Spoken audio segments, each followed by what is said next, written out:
Hello नमस्कार, welcome आप सभी का फिर से स्वागत करता हूं कॉमर्स मेरी जान आपके अपने ऑनलाइन प्लेटफॉर्म पर। डियर स्टूडेंट्स, आज अपन जो बात करने वाले हैं एक बहुत ही इम्पोर्टेंट टॉपिक है। और उस इम्पोर्टेंट टॉपिक की बात करें तो आज जो अपन देखने वाले हैं वो बहुत ज़्यादा इम्पोर्टेंट टॉपिक है और वो टॉपिक है भौतिक प्रदेश। ये भौतिक प्रदेश जो टॉपिक है, ये भौतिक प्रदेश टॉपिक बहुत इंपॉर्टेंट है। भौतिक प्रदेश, मैंने इस टॉपिक के बारे में आपको शुरू में ही बताया था कि भौतिक प्रदेश जो टॉपिक है ये इतना महत्वपूर्ण टॉपिक है कि इस टॉपिक के बारे में ये कहा जाता है कि ये जो है एक रीढ़ की हड्डी का काम करता है, यानी कि ज्योग्राफी की एक रीढ़ की हड्डी का ये क्या करता है, काम करता है। तो ध्यान से सुनेगा, यहाँ पर अगर मैं बात करता हूँ तो भौतिक प्रदेश यानी कि मैंने यहाँ पर दो शब्द लिखे हैं बच्चे। एक तो लिखा है मैंने यहाँ पर प्रदेश लिखा है, जिसको अपन कह सकते हैं एक क्षेत्र विशेष। एक क्षेत्र विशेष, एक क्षेत्र विशेष, यानी कि अगर मैं बात करता हूं तो एक क्षेत्र विशेष कोई भी हो सकता है। जैसे एक क्षेत्र विशेष हो सकता है राजस्थान, एक क्षेत्र विशेष हो सकता है राजस्थान, एक क्षेत्र विशेष हो सकता है राजस्थान, एक क्षेत्र विशेष हो सकता है जैसे यहाँ पर इंडिया, इंडिया, इंडिया, और एक क्षेत्र विशेष हो सकता है जैसे यहाँ पर एक यूएसए भी एक क्षेत्र विशेष हो सकता है। यहाँ पर अगर मैं बात करता हूँ तो फिजिकल, फिजिकल की बात करें तो यानी कि भौतिकी, भौतिकी की बात करें तो भौतिकी का मतलब होता है फिजिकल, यानी किसी भी चीज़ को फिजिकली तरीके से हैंडल करना। किसी भी चीज़ को फिजिकली तरीके से हैंडल करना वो क्या कहलाएगा, भौतिक। फिजिकली तरीके से कैसे, किसी भी चीज़ को जैसे छूना, महसूस करना, ये क्या कहलाएगा, भौतिक प्रदेश। यानी कि अगर मान लो कि ये लाइट पेन है, ये आपको सबको दिख रहा होगा लाइट पेन, और इस लाइट पेन की बात करें तो इस लाइट पेन को मैं छू भी सकता हूँ, इसको मैं देख भी सकता हूँ और इसको मैं महसूस भी कर सकता हूँ। तो ये क्या हो गया, ये भौतिकी दृष्टि से इसको हैंडल करना हो गया भाई, ठीक है। इसके बाद अगर मैं बात करता हूँ बच्चे, तो यहाँ पर अगर मैं बात करता हूँ पूरी पृथ्वी की, अगर मैं बात करता हूँ तो पूरी पृथ्वी जो है, ये पृथ्वी 3 घटक से मिलकर बनी है। आप सभी को पता है कि पृथ्वी पर 3 घटक है। एक घटक होता है बच्चे स्थल मंडल का। एक घटक कौन सा हो गया, स्थल मंडल, स्थल मंडल। दूसरा हो जाएगा बच्चे यहाँ पर जल मंडल, जल मंडल, और तीसरा हो जाएगा यहाँ पर वायु मंडल, वायु मंडल, ठीक है। तो यहाँ पर अगर मैं बात करूँ 3 घटकों से मिलकर पृथ्वी बनी है, यानी कि जल, थल और वायु, 3 से मिलकर बनी है। तो अपन भौतिक प्रदेश के अंदर जल और वायु यानी कि दोनों मंडलों की बिल्कुल बात नहीं करेंगे। बात सिर्फ किसकी होगी, स्थल मंडल की बात होगी। और अपन किसका भौतिक प्रदेश पढ़ रहे हैं, अपन राजस्थान का भौतिक प्रदेश पढ़ रहे हैं। राजस्थान का क्या पढ़ रहे हैं बच्चे, भौतिक प्रदेश पढ़ रहे हैं भाई, ठीक है। तो अपन बात करेंगे राजस्थान के स्थल मंडल की बात करेंगे। अब राजस्थान के स्थल मंडल पर अपन कौन कौन सी चीज़ों को छू सकते हैं, देख सकते हैं और महसूस कर सकते हैं। तो यहाँ पर अगर अपन बात करें तो राजस्थान के स्थल मंडल पर अपन छू सकते हैं, जैसे पर्वत हो गया, तो पर्वत को आप छू भी सकते हो, देख भी सकते हो, महसूस भी कर सकते हो। पहाड़ हो गया, पहाड़ को आप छू भी सकते हो, देख भी सकते हो, महसूस भी कर सकते हो। पहाड़ियाँ हो गया, पहाड़ियों की बात करें तो पहाड़ियों की बात करते हैं बच्चे, तो पहाड़ियों को छू भी सकते हो, देख भी सकते हो और महसूस भी कर सकते हो। इसके बाद में पहाड़ हो गया, पहाड़ हो गया, इसके बाद में पठार हो गया, पठार हो गया, व इसके बाद में मैदान हो गया। यानी कि मैदान को भी आप क्या कर सकते हो, देख सकते हो, छू सकते हो और महसूस कर सकते हो। यहाँ पर मिट्टियाँ हो गई, मिट्टियों को भी देख सकते हो, छू सकते हो, महसूस कर सकते हो। यहाँ पर मिट्टियाँ हो गया। यहाँ पर अगर मैं बात करता हूँ बच्चे तो यहाँ पर नदियाँ हो गया, नदियाँ हो गया, यहाँ पर नदियाँ हो गया, यहाँ पर वन वनस्पति हो गया, वन वनस्पति। यानी कि इन सभी चीज़ों को अगर अपन, इन सभी चीज़ों का अगर अपन संयुक्त अध्ययन करें, इन सभी चीज़ों का अगर अपन संयुक्त अध्ययन करें, अध्ययन करें, तो इन सभी चीज़ों के संयुक्त अध्ययन को ही क्या कहेंगे बच्चे, तो इसी के अध्ययन को अपन राजस्थान का भौतिक प्रदेश कहेंगे। राजस्थान का भौतिक प्रदेश कहते हैं, भौतिक प्रदेश कहते हैं, ठीक है।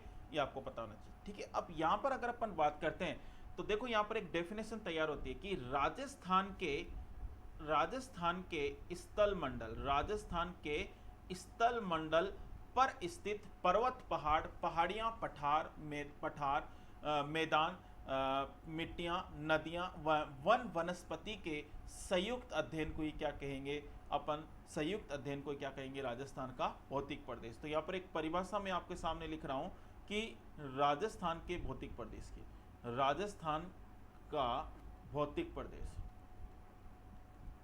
भौतिक प्रदेश,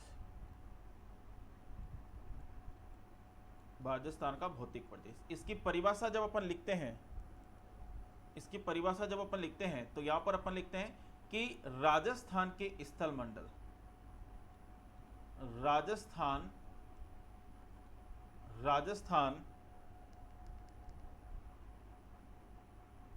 के स्थल मंडल, राजस्थान के स्थल मंडल पर स्थित राजस्थान के स्थल मंडल पर स्थित पर्वत पहाड़,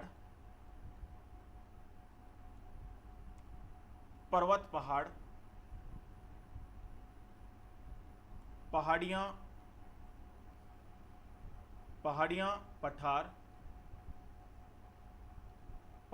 पठार व मैदान, मिट्टियाँ, अपन वो लिख सकते हैं जैसे मिट्टियाँ,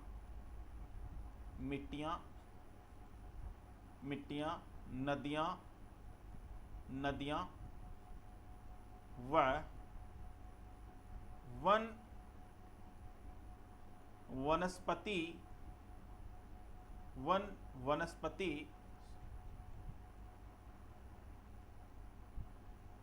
वनस्पति के संयुक्त अध्ययन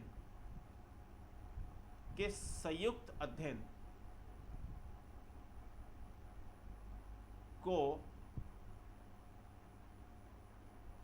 राजस्थान का भौतिक प्रदेश कहते हैं, भौतिक प्रदेश कहते हैं। तो इसे क्या कहेंगे, राजस्थान का भौतिक प्रदेश कहेंगे। यानी कि राजस्थान के स्थल मंडल पर स्थित पर्वत, पहाड़, पहाड़ियां, पठार व मैदान, मिट्टियां, नदियां व वन वनस्पति के संयुक्त अध्ययन को राजस्थान का भौतिक प्रदेश कहते हैं। तो यहाँ पर अपनी ये डेफिनेशन तैयार होती है बच्चे। तो राजस्थान का भौतिक प्रदेश यानी कि अपन भौतिक प्रदेश के अंदर उन सभी चीज़ों का अध्ययन करेंगे जिनको अपन छू सकते हैं, देख सकते हैं और महसूस कर सकते हैं। तो यहाँ तक आपने देखा होगा। अब चलते अपन आगे। तो ध्यान से सुनेगा बच्चे, ध्यान से समझेगा। अपन राजस्थान को भौतिक दृष्टि से बांटेंगे। तो राजस्थान की बात करें तो ये अपना प्यारा सा राजस्थान है भाई। ये मानचित्र आपने देख रहे होंगे, ये मानचित्र है अपना राजस्थान। अब देखिएगा राजस्थान की अगर अपन चर्चा करते हैं, राजस्थान की अगर अपन चर्चा करते हैं, ये अपना प्यारा सा राजस्थान है भाई, ये अपना प्यारा सा राजस्थान है। इस राजस्थान की बात करें तो इस राजस्थान पे अपन देखते हैं कि इस राजस्थान के बीचों बीच, इस राजस्थान के बीचों बीच ये अरावली है बच्चे। इस राजस्थान के बीचों बीच क्या है, अरावली। इस राजस्थान के पश्चिमी भाग में है बच्चे पश्चिमी मरुस्थल। ये क्या है बच्चे, पश्चिमी मरुस्थल। और यहां पर अगर मैं इस क्षेत्र को छोड़ दूं तो ये तो हो गया हाड़ौती क्षेत्र, हाड़ौती क्षेत्र, हाड़ौती क्षेत्र हो गया बच्चे। और ये हो जाएगा पूर्वी मैदानी भाग। यहाँ पर मैदान पाए जाएंगे। और मैदान यहाँ पर क्यों पाए जाते हैं, क्योंकि यहाँ पर पाई जाती है सबसे ज़्यादा यहाँ पर नदियाँ, और नदियाँ क्या बनाती है, मैदान बनाती है। तो यहाँ पर अगर मैं बात करता हूँ तो मेरे प्यारे बच्चों, यहाँ पर पश्चिमी मरुस्थल, अरावली, पूर्वी मैदानी भाग और हाड़ौती क्षेत्र। यानी कि मैं यहाँ पर आपको मोटा मोटा बता रहा हूँ। अभी मैं आपको ये नहीं बता रहा कि इसको पश्चिमी मरुस्थल क्यों कहते हैं, कैसे कहते हैं, अरावली कहाँ पर है, क्या कहाँ नहीं है, पूर्वी मैदान। मैं आपको राजस्थान के मैप में इतना बताना चाह रहा हूँ कि राजस्थान को सिर्फ 4 भौतिक प्रदेश में बांटा। ये आपको थोड़ा सा ध्यान रखना है। अब मैं बिल्कुल बेसिक सी बात कर रहा हूँ, ठीक है।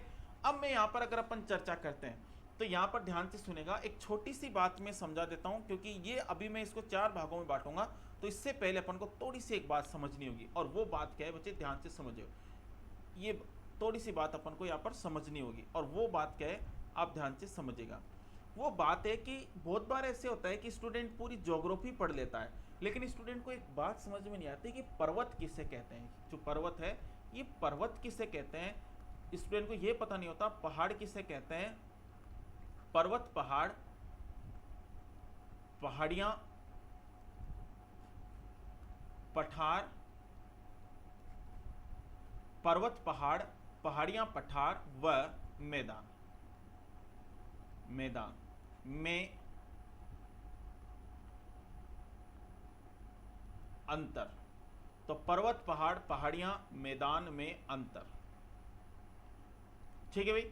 तो यहां पर इनमें क्या अंतर है ये अपन को समझना जरूरी है कि पर्वत क्या होता है, माउंटेन क्या होता है, हिल्स क्या होती है, प्लेटू क्या होता है और प्लेन्स क्या होते हैं। तो यहां पर ये सभी इस्तेलाह करतियों के बारे में इतना तो आपको पता होगा कि जितनी भी इस्तेलाह करतियां हैं ये सारी की सारी इस्तेलाह करतियां जो है ये समुद्र सतह से, यानी कि ये कह सकते हैं कि भूमि से ऊपर उठी हुई है। हाँ बिल्कुल सीधी सी बात है कि ये जितनी भी इस्तेलाह करती हैं मैंने बताई, पर्वत पहाड़ पहाड़ियाँ पठार मैदान, ये सारी की सारी इस्तेलाह करतियां भू सतह से ऊपर उठी हुई है। अब देखो भू सतह से अगर मैं बात करूं कि भाई ऊपर उठी हुई है, तो देखो भू सतह से ऊपर उठने वाली जितने भी इस्तेलाह करतियां हैं उनकी ऊंचाई की गणना अपन करते हैं बच्चे समुद्र सतह से। कहां से करते हैं, समुद्र सतह से करते हैं, समुद्र सतह से करते हैं। और भारत का वर्तमान में समुद्र सतह कहां पर है, चेन्नई। तो देखो पहले प्राचीन समय में समुद्र सतह हुआ करता था मुंबई में, लेकिन वर्तमान में भारत का समुद्र सतह कहां है, चेन्नई। अब जितनी भी हाइट बताने वाला हूं वो सारी की सारी हाइट जो है वो मैं आपको एवरेज हाइट बताऊंगा बच्चे, औसत हाइट बताऊंगा, औसत जिसको अपन बोलते हैं मिड वैल्यू। तो यहां पर अगर मैं बात करता हूं, यहां पर मैं अगर बात करूं तो समुद्र सतह से औसत, समुद्र सतह से औसत 300 मीटर तक के भूभाग को अपन क्या कहेंगे बच्चे, मैदान कहेंगे। यानी कि समुद्र सतह से औसत, समुद्र सतह से औसत 300 मीटर तक के भूभाग को मैदान कहेंगे। और समुद्र सतह से लगभग अगर मैं बात करूं 600 मीटर तक के भाग को अपन क्या कहेंगे, पठार कहेंगे, पठार कहेंगे। और पठार की बात करें, पठार का ऊपरी भाग जो है, पठार का ऊपरी भाग जो है वो सपाट होता है। कैसा होता है बच्चे, सपाट होता है, समतल होता है, सपाट या समतल होता है। समुद्र सतह से ऊपर निकली हुई कितनी, 2700 मीटर, सॉरी 1800 मीटर, कितनी मीटर, 1800 मीटर। समुद्र सतह से ऊपर निकले हुए 1800 मीटर तक के भाग को पहाड़ियां कहेंगे। क्या कहेंगे बच्चे, पहाड़ियां कहते हैं, पहाड़ियां कहते हैं। यानी कि 1800 मीटर तक के भाग को क्या कहेंगे, पहाड़ियां। और समुद्र सतह से लगभग 2700 मीटर, 2700 मीटर तक के भाग को कहते हैं बच्चे पहाड़। क्या कहेंगे, से पहाड़ कहेंगे। और अब समुद्र सतह से जब 2700 मीटर के ऊपर कितना ही निकल जाए कोई इस्तेलाह करती, तो फिर वो क्या बन जाता है, वो पर्वत बन जाता है। यानी कि अगर मैं बात करता हूँ मैदान किसे कहेंगे, मैदान उसे कहेंगे कि समुद्र सतह से औसत 300 मीटर तक के विभाग को मैदान कहेंगे। पठार किसे कहेंगे कि समुद्र सतह से औसत 600 मीटर तक के भाग को पठार कहेंगे। और पठार का ऊपरी भाग कैसा होगा, सपाट होगा। समुद्र सतह से 1800 मीटर तक के भाग को पहाड़ियां, और 2700 मीटर तक के भाग को पहाड़, और 2700 से ऊपर निकल जाए तो फिर क्या बन जाएगा, वो पर्वत बन जाएगा भाई। ये आपको पता होना चाहिए भाई, ठीक है। तो ये आप एक बार इसको ऐसे कैसे उतार लीजिएगा, ये आपको डिटेल से लिखने की कोई जरूरत नहीं है। आपसे ये जरूर पूछेगा, क्वेश्चन इस प्रकार से आएगा कि समुद्र सतह से औसत 2700 मीटर के ऊपर निकली हुई इस आकृति को किस नाम से जाओगे, तो हो जाएगा पर्वत। 2700 मीटर तक के विभाग को पहाड़, और 1800 मीटर तक के विभाग को पहाड़ियां, और 600 मीटर तक के विभाग को क्या कहेंगे, पठार। देखो यहां पर अगर मैं बात करता हूं, पर्वत को क्या कहेंगे, माउंटेन बोलेंगे, पर्वत को क्या बोलेंगे, माउंटेन। और पहाड़ और पहाड़ियों को बोलेंगे बच्चे हिल्स बोलेंगे। क्या बोलेंगे इसको, हिल्स बोलेंगे, ठीक है, हिल्स बोलेंगे। और पठार को क्या बोलेंगे, पठार को प्लेटू बोलेंगे, और मैदान को क्या बोलेंगे, प्लेन्स, ठीक है। तो ये आपको पता होना चाहिए। अब चलते अपन आगे, देखिए बच्चे अब अपन बात कर रहे थे राजस्थान का भौतिक प्रदेश। तो ध्यान से सुनेगा, राजस्थान का जो भौतिक प्रदेश, देखो भाई ध्यान से समझिएगा, एक सेकंड को भी,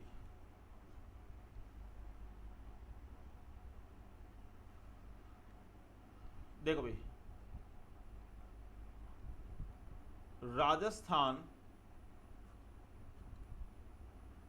का भौतिक प्रदेश। देखो, राजस्थान को भौतिक दृष्टि से जो बांटने का काम किया है वो कौन कौन से वैज्ञानिकों ने किया। तो सबसे पहले अगर मैं बात करता हूं तो राजस्थान को भौतिकी दृष्टि से बांटने का काम 1969 में, सॉरी 1967 में, सॉरी ओ शिट, क्या हो गया, सुनो मेरे, दोबारा लिखने दो। देखो भाई, यहां पर अगर मैं बात करता हूं,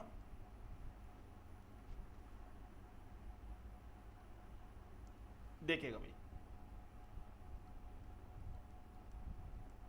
राजस्थान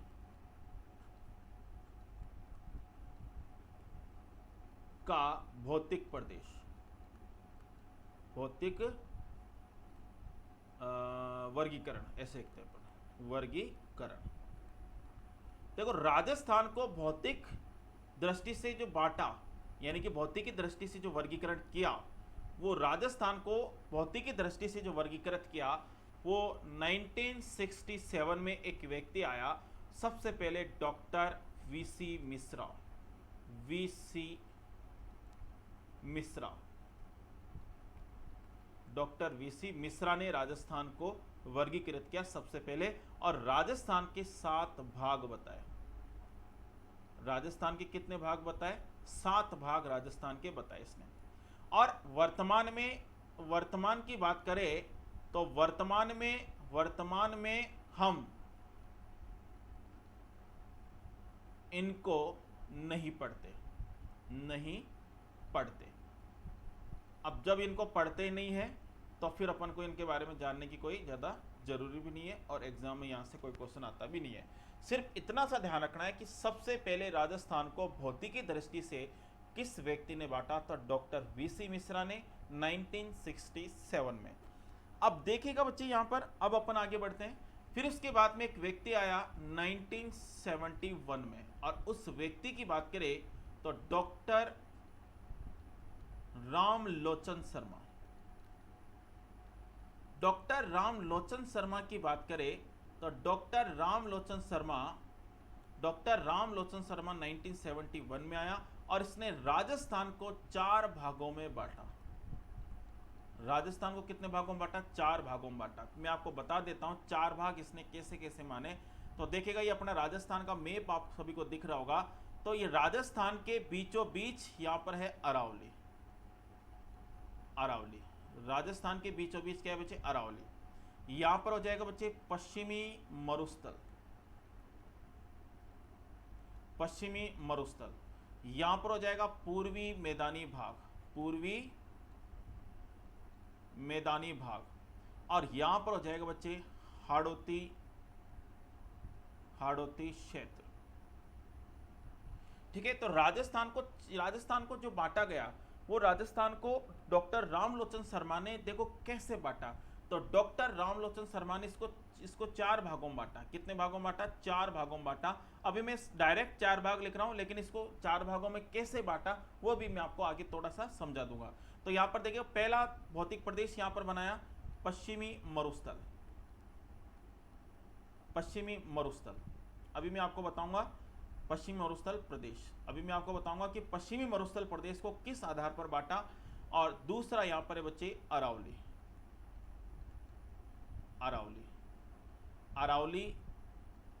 प्रदेश।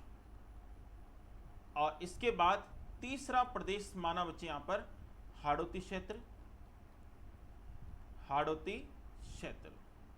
या फिर हाड़ौती का पठार या हाड़ौती का प्रदेश। चौथे यहां पर माना पूर्वी राजस्थान या फिर पूर्वी मैदानी भाग। ठीक है, तो यहां पर ये 4 भौतिक प्रदेश यानी कि रामलोचन शर्मा ने बताया। तो देखो, 4 भौतिक प्रदेश जो किस आधार पर बताया, तो मैं आपको यहां पर थोड़ा सा बता देता हूं कि आधार की अगर अपन जब बात होती है तो ध्यान से सुनेगा कि देखो यहां पर ये जो मैंने अरावली बताया, अरावली में आपको क्या मिलेगा? पर्वत मिलेंगे कि नहीं मिलेंगे? हाड़ौती में आपको क्या मिलेंगे, पठार मिलेंगे, मिलेंगे। और पूर्वी राजस्थान में आपको क्या मिलेंगे, मैदान मिलेंगे। ठीक है, तो यहाँ पर सबसे ऊंची स्थलाकृति कौन सी है, तो आप कहोगे सर सबसे ऊंची स्थलाकृति तो सर क्या है, सर पर्वत है, सबसे ऊंची स्थलाकृति पर्वत ही है ना। और पर्वत राजस्थान में अरावली है, तो अरावली, तो अपने क्या बोला बच्चे, अरावली, यानी कि सबसे ऊंची अरावली है। दूसरे नंबर पर आपने कहा कि भाई दूसरे नंबर पर क्या है सबसे ऊंचा, तो दूसरे नंबर पर सबसे ऊंचा पठार ही है। पठार, अभी मैंने आपको बताया था कि पठार किसे कहते हैं, समुद्र सतह से 600 मीटर ऊपर औसत निकला हो। और पठार की बात करें तो पठार है बच्चे यहाँ पर हाड़ौती क्षेत्र। कौन सा क्षेत्र है बच्चे, हाड़ौती क्षेत्र या फिर दक्षिण पूर्वी पठारी भाग। फिर इसके बाद में तीसरा जो आएगा यहाँ पर स्थलाकृति वो आ जाएगा बच्चे मैदान। क्या आएगी तीसरी, मैदान। और मैदान की बात करें तो बच्चे ये हो जाएगा पूर्वी राजस्थान। क्या हो जाएगा बच्चे, पूर्वी राजस्थान। देखो तीनों की बात करें, इन तीनों भौतिक प्रदेश की बात करें तो इन तीनों भौतिक प्रदेश की जब अपन चर्चा करते हैं तो तीनों भौतिक प्रदेश को बनाने का, मानने का जो आधार माना, वो आधार क्या था बच्चे, वो आधार था, क्या था आधार, उच्चावच। क्या था, उच्चावच, यानी कि रिलीफ क्षेत्र। यानी कि उच्चावच का मतलब होता है उबड़ खाबड़, जबकि अपना जो पश्चिमी मरुस्थल है, पश्चिमी मरुस्थल, ये जो पश्चिमी मरुस्थल है, पश्चिमी मरुस्थल को मानने का जो आधार था वो आधार था बच्चे ताप, दाब व आर्द्रता। ताप, दाब, आर्द्रता के आधार पर पश्चिमी मरुस्थल का क्या किया गया, वर्गीकरण किया गया। तो ध्यान से सुनेगा, यहां पर ध्यान से समझने की कोशिश कीजिएगा कि जो ये पश्चिमी मरुस्थल है इसको मानने का जो आधार था वो बच्चे क्या था, ताप, दाब व आर्द्रता। ताप, दाब, आर्द्रता के आधार पर इसे पश्चिम मरुस्थल का वर्गीकरण किया। और इन तीनों की बात करते हैं बच्चे, तो इन तीनों का वर्गीकरण जो किया गया तो आधार बनाया, वो आधार माना बच्चे, और आधार क्या था, और वो आधार था उच्चावच, रिलीफ क्षेत्र, उबड़ खाबड़ भूमि। ठीक है, तो उच्चावच के आधार पर बहुत बार एग्जाम में आता है कि राजस्थान के किस भौतिक प्रदेश का वर्गीकरण ताप, दाब, आर्द्रता के आधार पर किया गया, तो आ जाएगा अपना पश्चिम मरुस्थल। राजस्थान के कौन कौन से भौतिक प्रदेश का जो वर्गीकरण किया गया उसका आधार था उच्चावच, तो अरावली, हाड़ौती और पूर्वी राजस्थान, ये आपको पता होना चाहिए। कोई दिक्कत तो नहीं यहाँ पर, चले आगे। बहुत बढ़िया भाई, शानदार। अब चलते अपन आगे बच्चे, ध्यान से सुनिएगा, ध्यान से सुनिएगा बच्चे, देखिएगा। यहां पर अगर मैं बात करता हूं तो भौतिक प्रदेशों के बारे में अगर अपन बात करें, राजस्थान के जो भौतिक प्रदेश है उनके बारे में यहां पर बात कर रहे हैं। तो यहां पर अगर मैं बात करता हूं तो राजस्थान के भौतिक प्रदेश, राजस्थान का भौतिक प्रदेश, राजस्थान के भौतिक प्रदेश का वर्गीकरण क्या हो जाएगा बच्चे, वर्गीकरण। अब राजस्थान के भौतिक प्रदेश का वर्गीकरण की बात करते हैं बच्चे, तो राजस्थान को 4 भागों में बांटा गया बच्चे। कितने भागों में बांटा गया, 4 भागों में बांटा गया। एक यहाँ पर लिखेंगे और एक यहाँ पर लिखेंगे। तो यहाँ पर हो जाएगा बच्चे पश्चिमी मरुस्थल, मरुस्थलीय प्रदेश, पश्चिमी मरुस्थलीय प्रदेश। एक है अपना मध्य अरावली, यानी कि मध्य भाग में, इसलिए इसको मध्य अरावली कह देते हैं, मध्य अरावली, या फिर इसको मेरवाड़ा की पहाड़ी भी कहते हैं। और तीसरा है पूर्वी मैदानी भाग, मैदानी प्रदेश, या फिर इसी को कहते हैं पूर्वी राजस्थान। या फिर चौथा भौतिक प्रदेश है कि दक्षिण पूर्वी पठारी भाग या हाड़ौती का पठार। ठीक है, तो यहां पर अगर अपन चर्चा करते हैं बच्चे, तो यहां पर ये 4 भौतिक प्रदेश है राजस्थान के। कितने भौतिक प्रदेश हो गए? 4 भौतिक प्रदेश हो गए। एक बात मुझे आप बताएगा कि क्या आप राजस्थान को क्या आप 100% मान सकते हो? क्या राजस्थान का क्षेत्रफल अपने आप में 100% मान सकते हो क्या? आप कहोगे बिल्कुल मान सकते हैं सर। तो क्षेत्रफल की अगर मैं बात करता हूं तो ये 100% जो राजस्थान है वो 4 भौतिक प्रदेश में मिलकर बना है। और इस 4 भौतिक प्रदेश की अगर अपन चर्चा करते हैं बच्चे, तो यहां पर अगर मैं क्षेत्रफल की बात करता हूं बच्चे, तो क्षेत्रफल जो मरुस्थल है वो लगभग, मरुस्थल की बात करते बच्चे, तो यहां पर देखिएगा जो मरुस्थल है, ये मरुस्थल जो है बच्चे, ये राजस्थान का जो संपूर्ण क्षेत्र है उसका ये 61.11% क्षेत्रफल पर आपका कौन बसा हुआ है? मरुस्थल। अरावली की बात करें तो लगभग 9% क्षेत्रफल पर बसा हुआ है बच्चे ये। और पूर्वी राजस्थान की बात करें तो 23% क्षेत्रफल पर ये अपना पूर्वी राजस्थान बसा हुआ है। और हाड़ौती की बात करें तो 6.89% या फिर इसी को लगभग में 7% अपन बोल सकते हैं भाई। तो इस तरीके से राजस्थान को यानी कि पूर्ण रूप से 4 भागों में जो बांटा, उसका परसेंटेज इस तरीके से अपन देखते भाई। ठीक है, यानी कि अगर मैं बात करूं, आगे चलते हैं, तो मेरे प्यारे बच्चों क्षेत्रफल की जब अपन चर्चा करते हैं, तो क्षेत्रफल की जब अपन चर्चा करते हैं तो क्षेत्रफल पश्चिमी मरुस्थल का जो क्षेत्रफल है, वो क्षेत्रफल की बात करते हैं बच्चे, तो क्षेत्रफल हो जाएगा इसका कि ये हो जाएगा 61.11% क्षेत्रफल। क्या हो जाएगा? 61.11% क्षेत्रफल। और यहाँ पर अरावली की बात करें तो अरावली की बात करते बच्चे, तो ये अरावली कितने परसेंट क्षेत्रफल पर है? तो 9% क्षेत्रफल पर। और पूर्वी राजस्थान की बात करें तो ये कितने परसेंट एरिया पर है, कितने परसेंट क्षेत्रफल पर है? तो लगभग 23.03%, और इसको लगभग में 23% ही कहते हैं। ठीक है, और हाड़ौती की बात करें बच्चे, तो हाड़ौती जो है वो लगभग 6.89%, या फिर इसी को कहते हैं लगभग में 7%। क्या कहेंगे बच्चे? 7%। तो यहां पर अपन ने क्षेत्रफल इस तरीके से देखा कि सबसे ज्यादा मरुस्थल फैला हुआ है, फिर उससे कम पूर्वी मैदानी भाग, और फिर उससे कम अरावली, फिर सबसे कम हाड़ौती।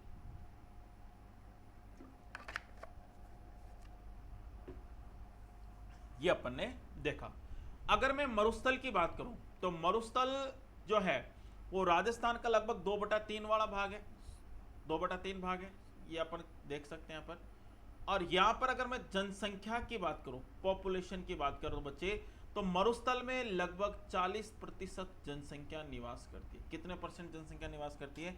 40% जनसंख्या यहाँ पर निवास करती है। और अगर मैं अरावली की बात करता हूँ तो अरावली के अंदर जो जनसंख्या निवास करेगी, तो अरावली के अंदर जनसंख्या निवास करेगी कितने परसेंट? तो 10% जनसंख्या। कितने परसेंट? 10% जनसंख्या। और अगर पूर्वी राजस्थान की अगर मैं बात करता हूँ तो यहाँ पर जो जनसंख्या काम करेगी, वो जनसंख्या मेरे प्यारे बच्चों, यहाँ पर जनसंख्या है लगभग, यहाँ पर अगर मैं बात करूँ 39% जनसंख्या। 39% जनसंख्या आपको पूर्वी राजस्थान में मिलेगी। और अगर मैं जनसंख्या की बात करता हूँ बच्चे, तो जनसंख्या की अगर अपन चर्चा करें तो यहाँ पर लगभग 11% जनसंख्या हाड़ौती में निवास करती है।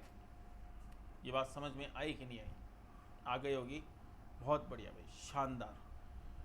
देखो यहाँ पर अगर मैं बात करता हूँ तो जनसंख्या अपन ने देखी, क्षेत्रफल अपन ने देखा। अब ये जो मरुस्थल है ये किस भूभाग का भाग है? भूभाग।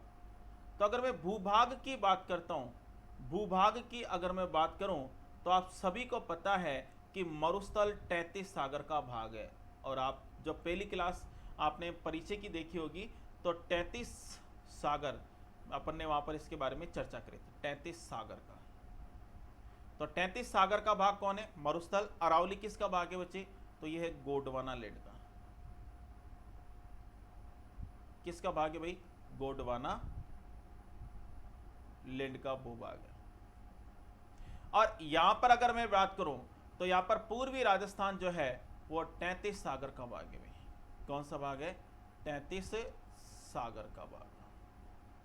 और हाड़ौती की बात करें तो हाड़ौती गोंडवाना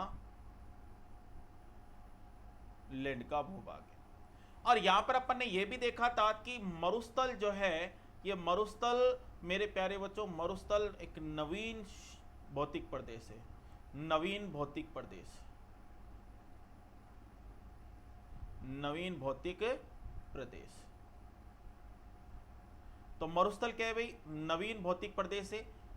जबकि गोंडवाना लैंड के अंदर जो अरावली है, तो अरावली जो है ये प्राचीन भौतिक प्रदेश है। प्राचीन भौतिक प्रदेश है। यहाँ पर पूर्वी मैदानी भाग जो है यह 33 सागर का भाग है और ये भी एक नवीन भौतिक प्रदेश है।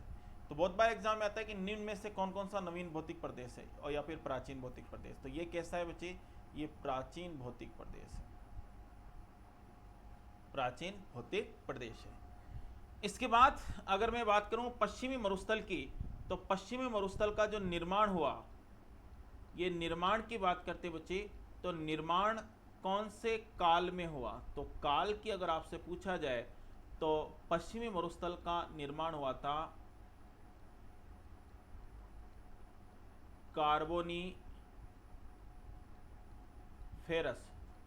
कार्बोनीफेरस युग में। इसका हुआ था मध्य। अरावली की बात करें तो अरावली का हुआ था मेरे प्यारे बच्चों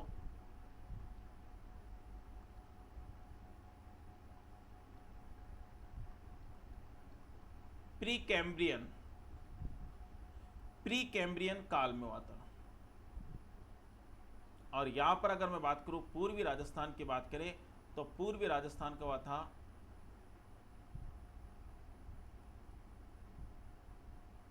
प्लीस्टोसिन काल में हुआ था। किस में हुआ था बच्चे? प्लीस्टोसिन काल में। और हाड़ौती क्षेत्र की बात करें तो हाड़ौती क्षेत्र का निर्माण हुआ था क्रिटेशियस काल में।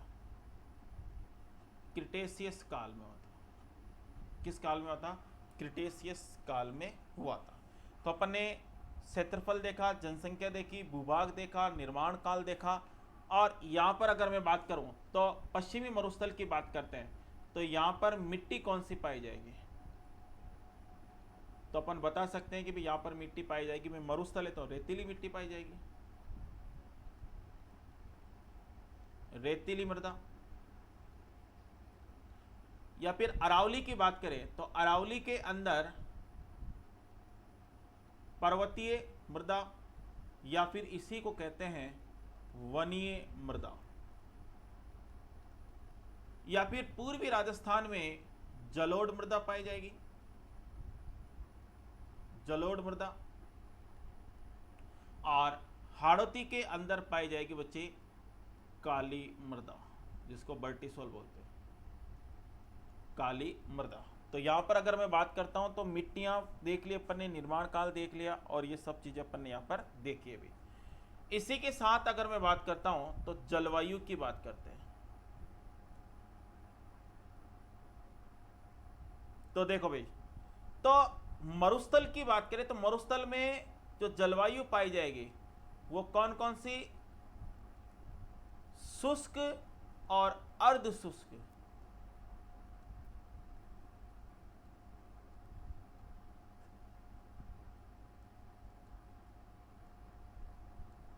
शुष्क और अर्ध शुष्क जलवायु। फिर इसके बाद में अरावली की बात करें तो अरावली के अंदर उप आर्द्र जलवायु, उपाद्र या फिर शीतोष्ण जलवायु कह सकते हैं इसको, शीतोष्ण जलवायु। और यहां पर अगर मैं बात करूं तो यहां पर आर्द्र जलवायु, आर्द्र जलवायु पाई जाती है। और यहां पर की बात करें तो यहां पर अति आर्द्र जलवायु।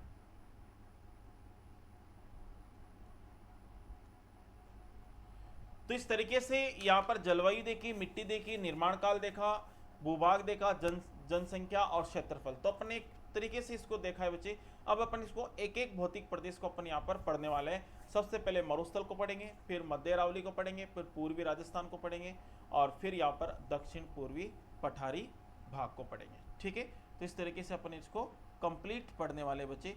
तो यहाँ पर अपन स्टार्ट करते हैं, बिल्कुल यहाँ पर स्टार्ट करते हैं बच्चे। यहाँ पर पहला भौतिक प्रदेश, और वह पहला भौतिक प्रदेश है पश्चिमी मरुस्थलीय प्रदेश। पश्चिमी मरुस्थलीय प्रदेश, पश्चिमी मरुस्थलीय प्रदेश को पढ़ेंगे भाई।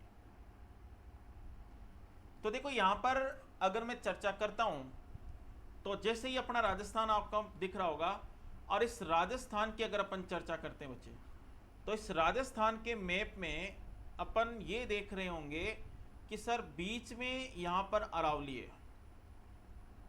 बीच में क्या है भाई? अरावली है। ये अरावली हो गया, और यहां पर हो जाएगा पश्चिमी मरुस्थल, और यहां पर हो जाएगा ये पूर्वी राजस्थान, और यहां पर हो जाएगा मेरे प्यारे बच्चों हाड़ौती क्षेत्र। हाड़ौती या फिर इसी को कहते हैं दक्षिण पूर्वी पठारी भाग। देखो राजस्थान का ये सबसे पश्चिमी भाग हो जाएगा, ये सबसे दक्षिणी भाग हो जाएगा, और ये सबसे पूर्वी भाग हो जाएगा, और ये सबसे उत्तरी भाग हो जाएगा। तो देखो यहां पर राजस्थान के सबसे पश्चिमी भाग में 0 सेंटीमीटर वर्षा होती है। कितने सेंटीमीटर वर्षा होती है? 0 सेंटीमीटर वर्षा होती है, 0 सेंटीमीटर। तो पश्चिमी मरुस्थल में पश्चिमी भाग में 0 सेंटीमीटर से लेकर यहां पर होती है 50 सेंटीमीटर। कितनी होती है बच्चे? 50 सेंटीमीटर। और अरावली के अंदर 50 से लेकर 60 सेंटीमीटर वर्षा होती है, और पूर्वी राजस्थान में 50 से लेकर यहां पर होती है बच्चे 80 सेंटीमीटर। और हाड़ौती की बात करें तो हाड़ौती में 80 सेंटीमीटर प्लस वर्षा होती है। तो यहां पर अपन इस तरीके से देख सकते हैं, ये अपना पूरा राजस्थान है। अब देखो यहां पर एक चीज आपको बताने चाह रहा हूं, और वो चीज क्या है बच्चे? ध्यान से समझिएगा। ये जो 50 सेंटीमीटर मैंने आपको बताया, ये अरावली के पश्चिमी भाग में इस तरीके से ये 50 सेंटीमीटर समवर्षा रेखा की ये लाइन है।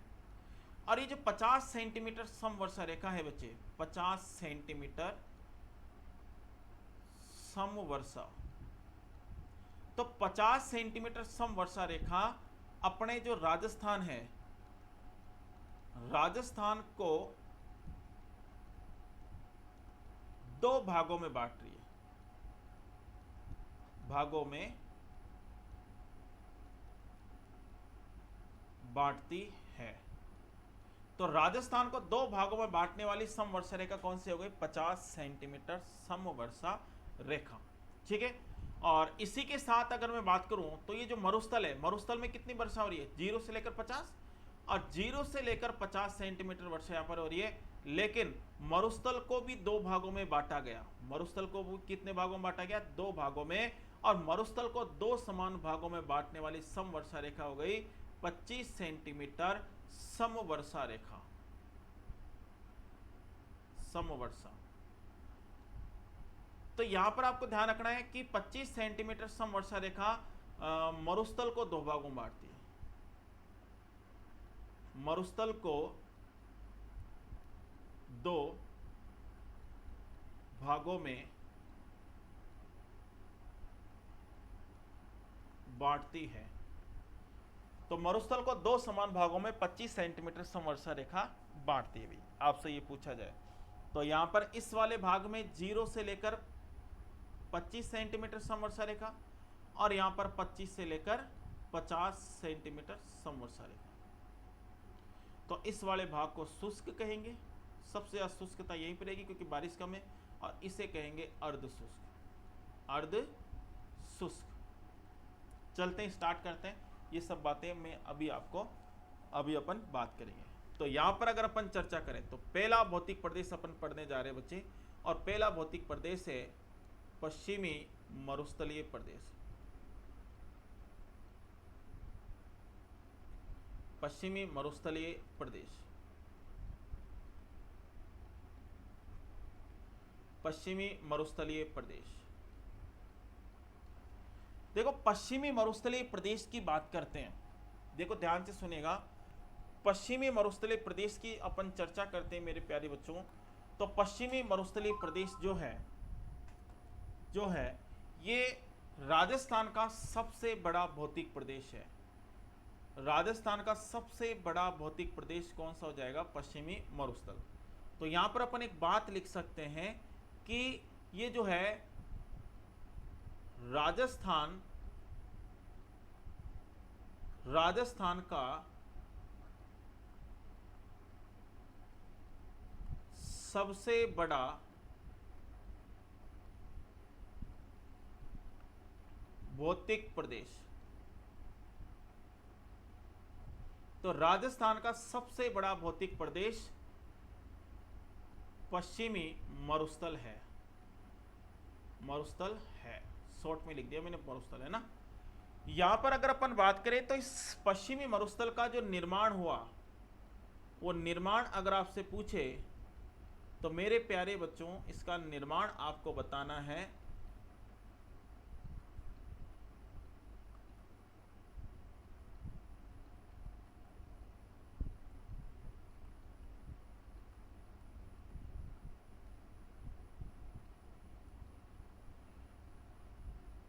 परमो कार्बोनीफेरस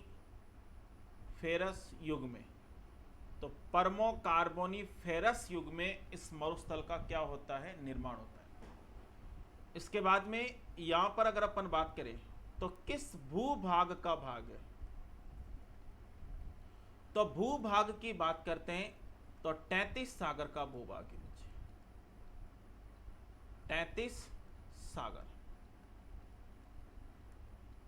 तो 33 सागर का ये क्या है? भूभाग है। आपसे पूछा जाए, ये बात अपन ने पिछले क्लास में भी कर ली, पीछे भी कर ली अभी, ठीक है।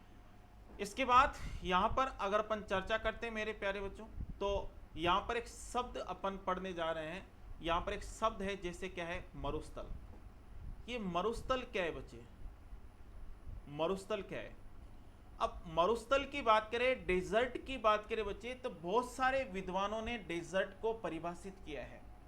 लेकिन अगर मैं बात करता हूं तो कुछ विद्वान जो थे उनका जो मत था वो सबसे सर्वश्रेष्ठ मत था। और यहां पर अगर मैं बात करता हूं तो यहां पर 1949 की बात है। 1949 को एक व्यक्ति था अबूरविले।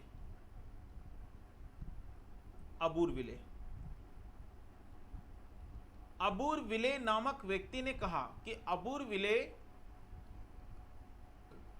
नामक व्यक्ति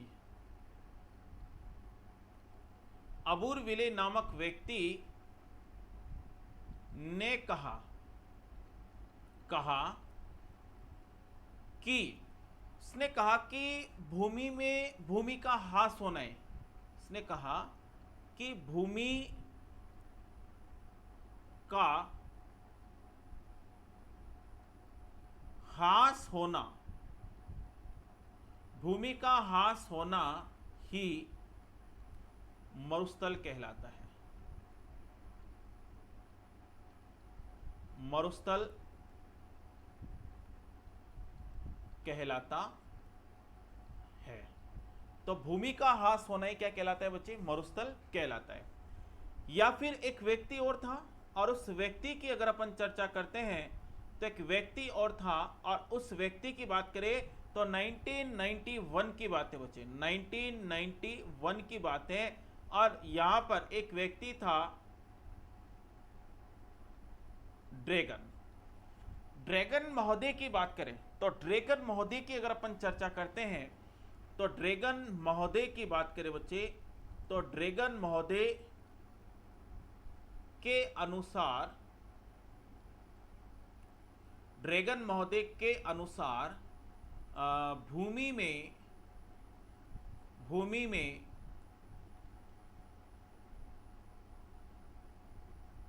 रासायनिक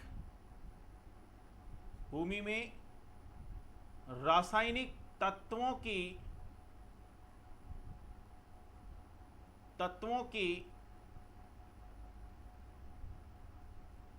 कमी होना, भूमि में रासायनिक तत्वों की कमी होना मरुस्थल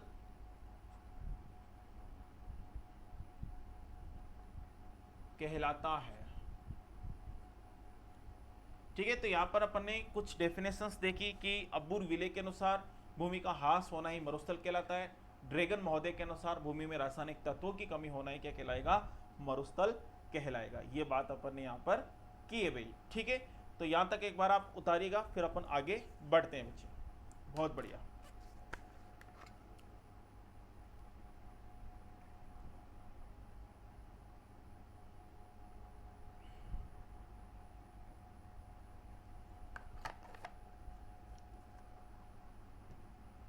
देखेगा बच्चे, आगे बढ़ते हैं।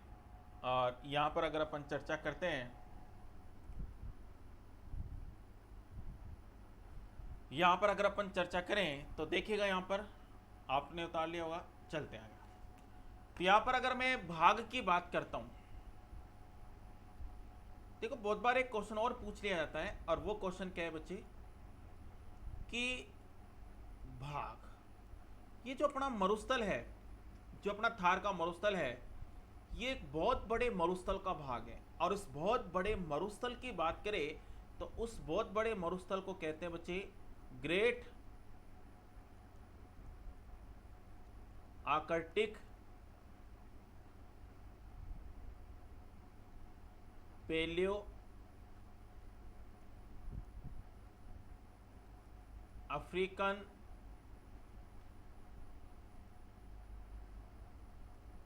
मरुस्थल। ग्रेट आर्कटिक पैलियो अफ्रीकन मरुस्थल, यानी कि अपना जो थार का मरुस्थल है, इस बहुत बड़े मरुस्थल का भाग है भाई। अब ये बहुत बड़ा जो मरुस्थल है, ये क्या है, इसको अपन थोड़ा सा डायग्राम से देखने वाले हैं। चले तो डायग्राम से बताता हूं भाई। जैसे यहां पर है अफ्रीका महाद्वीप, ये कौन सा महाद्वीप है बच्चे? अफ्रीका महाद्वीप।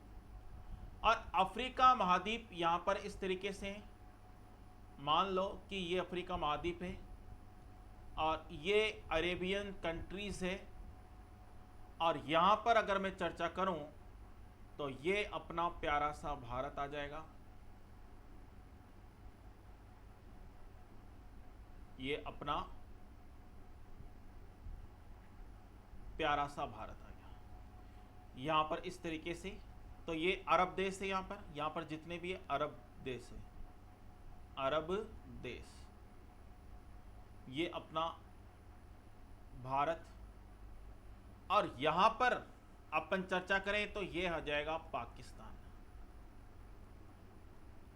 और यहां पर अफ्रीका महाद्वीप है, और इस अफ्रीका महाद्वीप के अंदर मेरे प्यारे बच्चों, अफ्रीका महाद्वीप के अंदर यहां पर एक डेजर्ट है, और वो डेजर्ट कौन सा है? सहारा मरुस्थल। अब सहारा मरुस्थल है भाई। अब इस सहारा मरुस्थल की बात करें तो इस मरुस्थल में रेत ही रेत होगी। ये देखो रेत ही रेत आपको दिख रही होगी। और आप सभी को पता है कि जब मरुस्थलों के अंदर बारिश कम आती है और बारिश कम आती है तो फिर यहाँ पर तेज धूल भरी आंधियाँ चलती है। और ये जो तेज धूल भरी आंधियाँ, ये जो हवाएं हैं, ये हवाएं क्या करती है बच्चे? इस मरुस्थल के कणों को एक स्थान से दूसरे स्थान पर ले जाती है। जैसे मान लो कि ये जो मरुस्थल है, इस मरुस्थल के कणों को ये जो हवाएं हैं, ये हवाएं यहाँ पर आगे की तरफ ले जाती है। और इस तरीके से ये अरब देश के अंदर भी ये मरुस्थल का प्रसार हो जाता है भी। ये देखिएगा, ये आगे चले गई और मरुस्थल का प्रसार कहाँ पर हो गया? ये हो गया मेरे प्यारे बच्चों, कहाँ पर? अरब देश में भी मरुस्थल का प्रसार हो गया। ये हवा इसको यहाँ तक फैला देती है। और अरब देश में इसे कहते हैं, क्या कहते हैं बच्चे? इसे कहते हैं कबीरों का मरुस्थल, कबीरों का मरुस्थल कहते हैं। अरब देश में से कबीरों का मरुस्थल कहेंगे, और फिर यहां से कबीरों का जो मरुस्थल है इसका भी आगे की तरफ प्रसार बढ़ेगा, और ये प्रसार चला जाएगा पाकिस्तान तक। कहां चला गया बच्चे? पाकिस्तान तक ये प्रसार चला जाता है।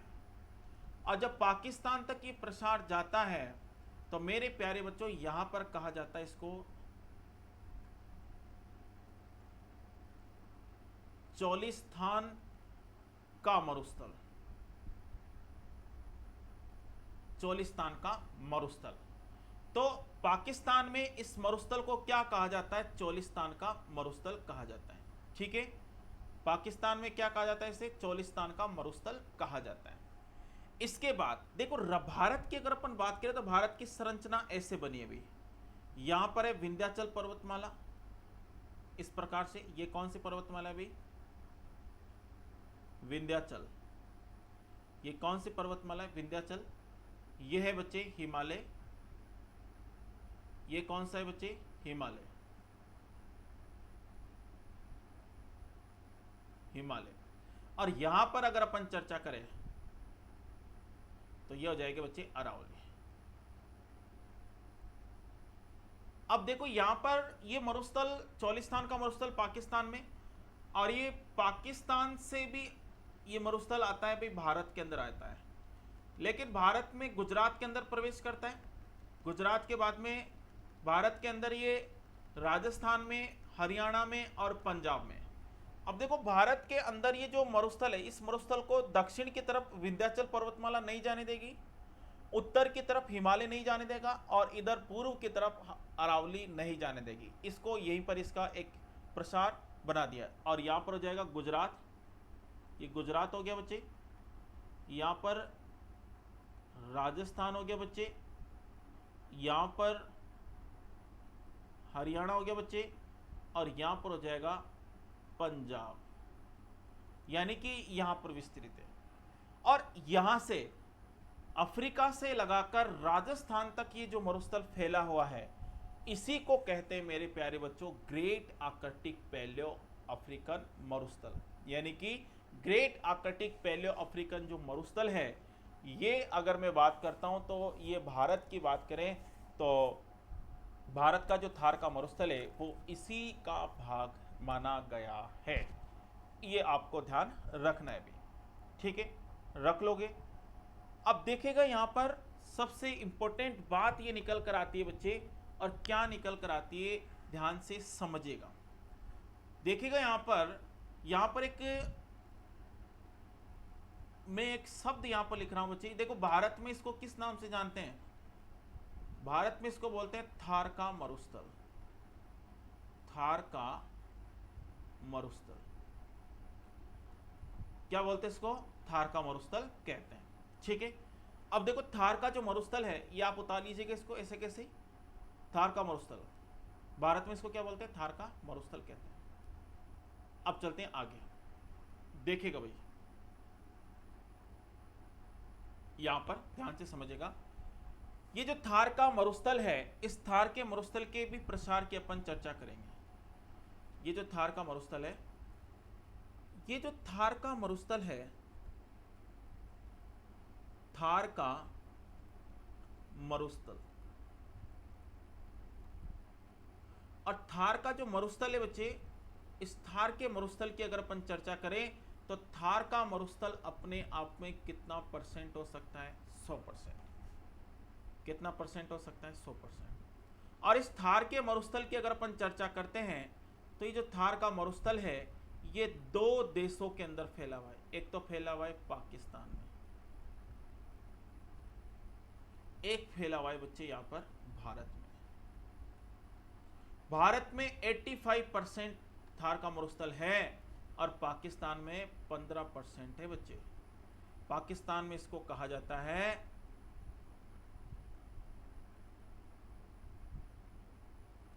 चोलिस्तान का मरुस्थल।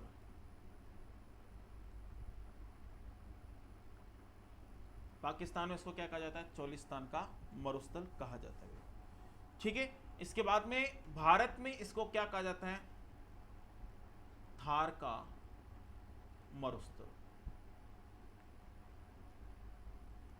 क्या कहा जाता है? थार का मरुस्थल। और यहां पर थार का मरुस्थल की बात करें तो भारत में थार का मरुस्थल कहां कहां फैला हुआ है?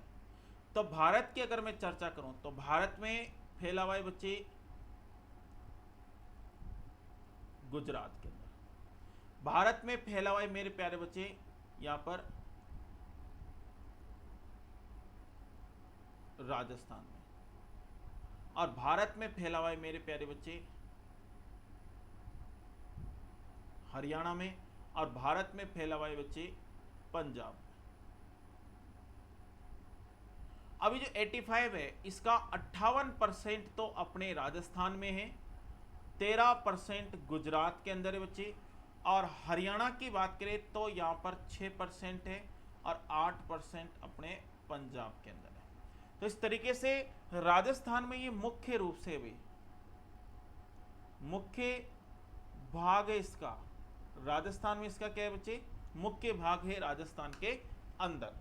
तो यहाँ पर थार का जो मरुस्थल है ये अपने आप में 100% है। इसका कुछ भाग पाकिस्तान में और इसका कुछ भाग भारत में। भारत के अंदर जो मरुस्थल है उसे चोलिस्तान का मरुस्थल कहेंगे।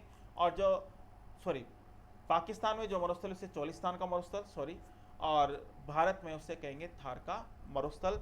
85% ये भारत में है और 15% ये कहाँ पर है? पाकिस्तान में। फिर जो भारत में थार का मरुस्थल है इसका विस्तार गुजरात, राजस्थान, हरियाणा और पंजाब के अंदर विस्तृत है। लगभग 58% ये राजस्थान में, यानी कि ये कह सकते हैं कि सबसे ज्यादा राजस्थान के अंदर है। फिर हरियाणा, पंजाब, गुजरात, इस तरीके से ये 4 स्टेट के अंदर फैला हुआ है। कितने स्टेट के अंदर फैला हुआ है बच्चे? 4 स्टेट के अंदर ये फैला हुआ है। अब इसके बाद अपन पढ़ने वाले हैं बच्चे इसके बाद अपन जो बात करेंगे मरुस्थल की, और मरुस्थल के बारे में अपन चर्चा करेंगे इसके बाद में नेक्स्ट क्लास के अंदर। और वो करने वाले मेरे प्यारे बच्चों वो क्या करेंगे? वो अपन करेंगे मरुस्थल की विशेषता।